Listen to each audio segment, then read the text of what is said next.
Is your gray hair still a struggle? Is the struggle still real to keep that gray hair moisturized properly and styled properly? Well, if it is, then this video is for you. I'm going to give you some tips on some of the things that I've done with this gray hair to keep it properly hydrated and looking fabulous. Hey guys, Karen with Curl House. I'm a licensed cosmetologist, a certified trichologist, and the owner of the Curl House Hair Restoration Collection. And today we are going to talk about, again, how to take care of your gray hair. So I'm rocking my shirt, Gray Hair Don't Care, meaning I care about my gray hair, but I don't care what people think about it. I am going to rock and embrace my gray hair, and I want you to do the same. And I'm going to give you some tips that's going to help you rock your gray hair so that you too can be a silver fox. Okay, so the first thing about embracing your gray hair, now this may not be what you want to hear, but it's the truth. You have to embrace the fact or accept the fact that your gray natural hair is not like your pigmented natural hair. It's just not the same. Your texture has changed. Your hair is drier. Your hair is probably wiry. It probably has a life of its own. It does whatever it wants to do. So once you accept it and say, you know what?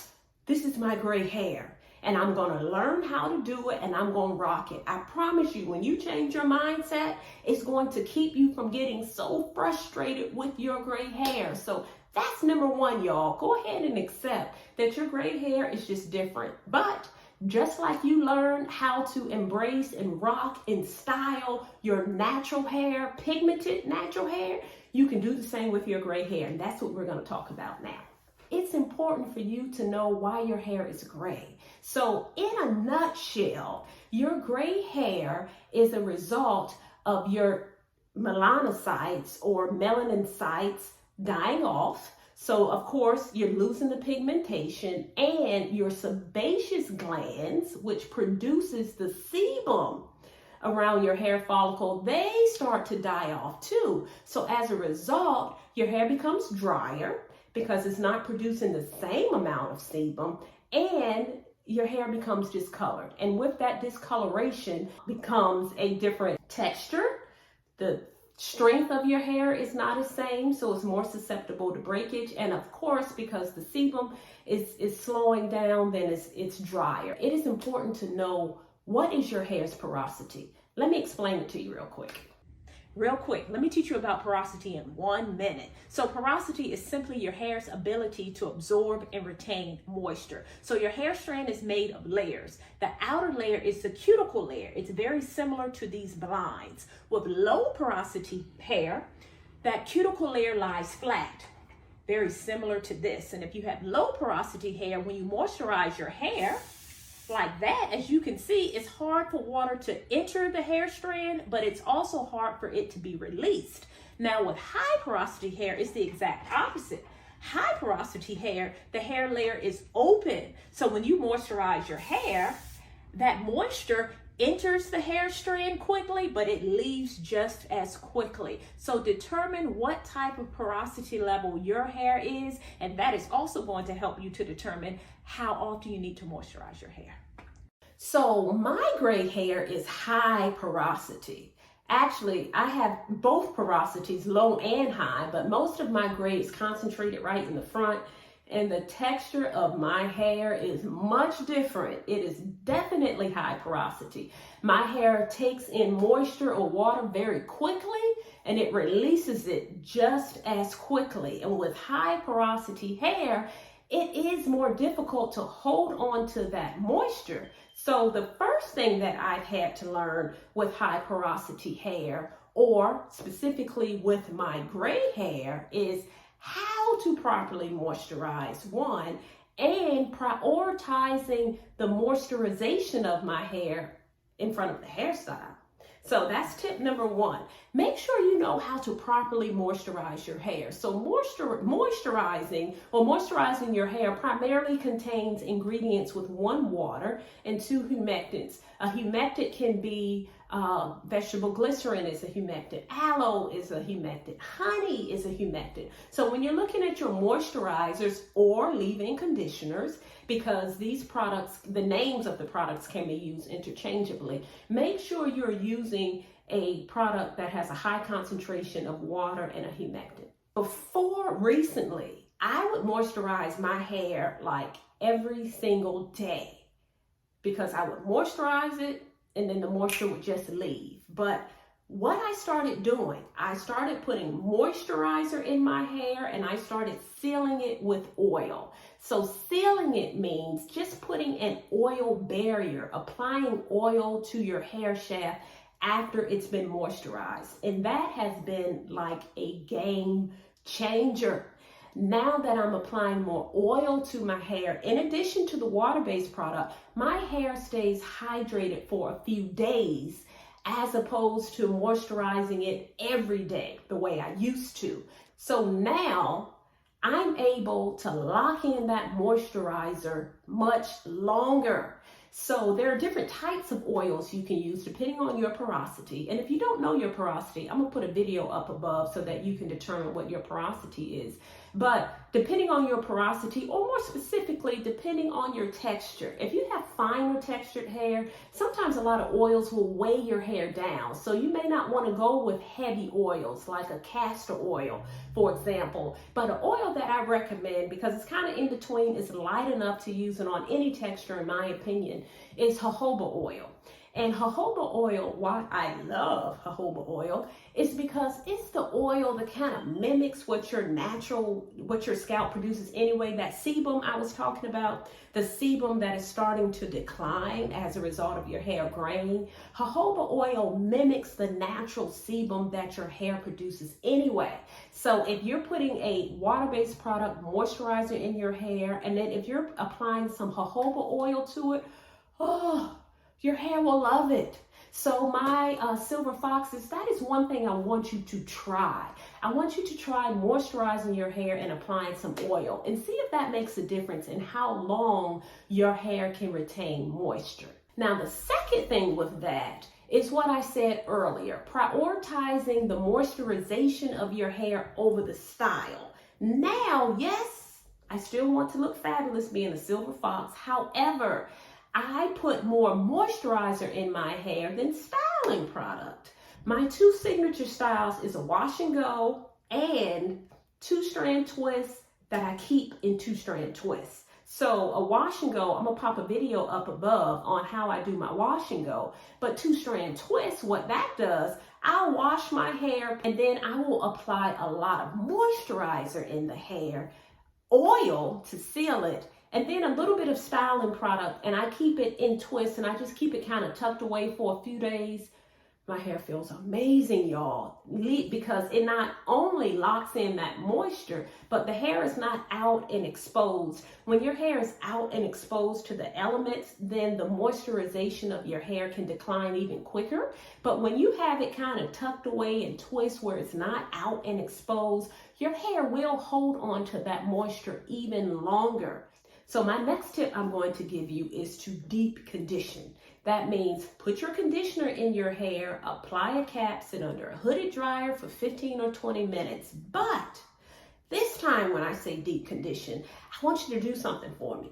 I want you to add some oil to your conditioner. So whatever you use to condition your hair, put your conditioner in your hair and then apply an oil to your hair at the same time. And you can use jojoba oil, you can use castor oil, you can use sweet almond oil. There are many oils that you can use when you're doing a deep condition, but I want you to add that oil to your conditioner and sit under the hooded dryer.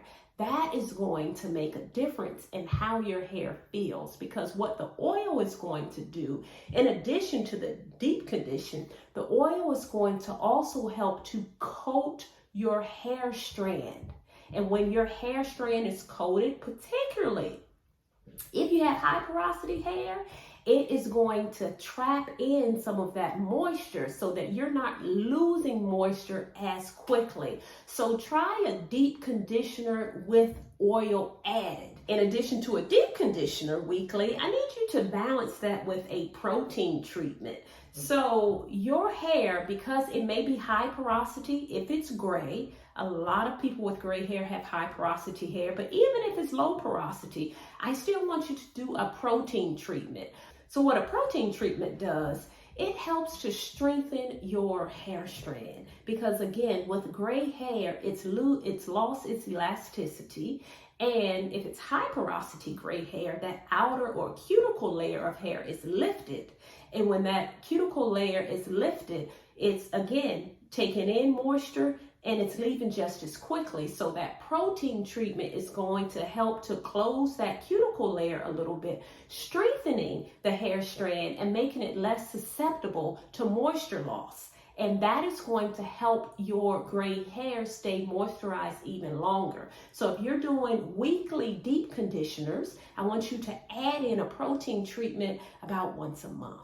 So since we're on wash day, something else I want you to consider if you're not doing it already, my gray silver foxes, I want you to try to do a pre-poo. Pre-poo means something you do before you shampoo. So in this case, a pre-poo is adding a penetrating oil to your hair before you actually cleanse it. Two of my favorite penetrating oils are coconut oil, but some people hate coconut oil. If you are that person, then consider babasu oil. I have been doing pre-poos now for the last, I don't know, maybe 7 or 8 months or even longer, and it has made a big difference in my hair. So what you do with a pre-poo, you add one of these penetrating oils anywhere from 1 to 8 hours before you actually shampoo your hair. So in other words, you add coconut or babasu oil to your hair and you just let it sit. Like I said, at least an hour. I think you get the best results when you let it sit overnight, but if you don't have all that time, if you can't let it sit overnight, just do it an hour before you shampoo your hair. And what happens, your hair is going to take up this oil. So that when you actually shampoo your hair, it's going to minimize protein and moisture loss because your hair is going to have this extra layer of oil in it. Do you know that our hair is lipophilic, which means it loves oil? So applying oil to your hair is okay. Again, your hair naturally produces oil. So if you're doing a pre-poo, it is going to minimize moisture loss and protein loss, and it's going to strengthen your hair. All right, the next thing that I need you to do, if you have gray hair, I need you to invest in a water filter. Particularly if you're washing your hair in the shower the way most of us do. Invest in a water filter. Our gray hair picks up so much stuff. It turns yellow. If you're on medication, that changes the color of your hair. Most water, particularly in the shower, has minerals that will build up in your hair. I experienced it myself with my shower. Hard water destroyed my hair, and I had to cut off several inches when I realized my hair was being damaged from the hard water. So I need you to invest in a water filter. It's going to make a difference in how your hair feels, and it's going to make a difference in keeping your hair from drying out because of the hard water from your shower. So please invest in a water filter. Did you know that your gray hair is more susceptible to UV damage from the sun? Yes, it is. And that damage from the sun not only causes discoloration, it is also causing your already gray natural hair to dry out even more. So I need you to include a sunscreen on your hair. There are many sunscreens for the hair that you can purchase, or do you know that some oils offer UV protection? Yes, they do. And the top 3 are coconut oil, avocado oil, and hemp seed oil. So if you know you are going to spend a lot of time in the sun, you can apply these oils topically to your hair to help minimize the UV damage. Or you can also, of course, wear a scarf, wear a hat, wear something to protect your hair. But if you don't want to do that, you can apply these oils to your hair to provide some protection from the sun. Now, I know gray hair has other challenges as well, such as keeping the hair gray like, oh, what do you do to keep it from turning yellow? I have created some videos on this that I'm gonna put above, and I'll make sure I put them on my end screen so that you can see it at the end of this video. Okay, y'all, so I hope you all enjoyed these tips on how I care for my gray hair. I hope you incorporate 1, 2, 3, all of them. If you don't do them, I encourage you just to try them. I know we all have different hair. Our hair is unique. So what works for one may not work for another. But if what you've been doing is not working, I encourage you to try something different. But if what you're doing is working, if it ain't broke, don't fix it. Okay, guys, if you are looking for a product line that's going to help you maintain the health, nourishment of your hair, I encourage you to consider the Curl House Hair Restoration Collection. All right, if you enjoyed this video, give me a thumbs up. And until we talk again, stay fabulous.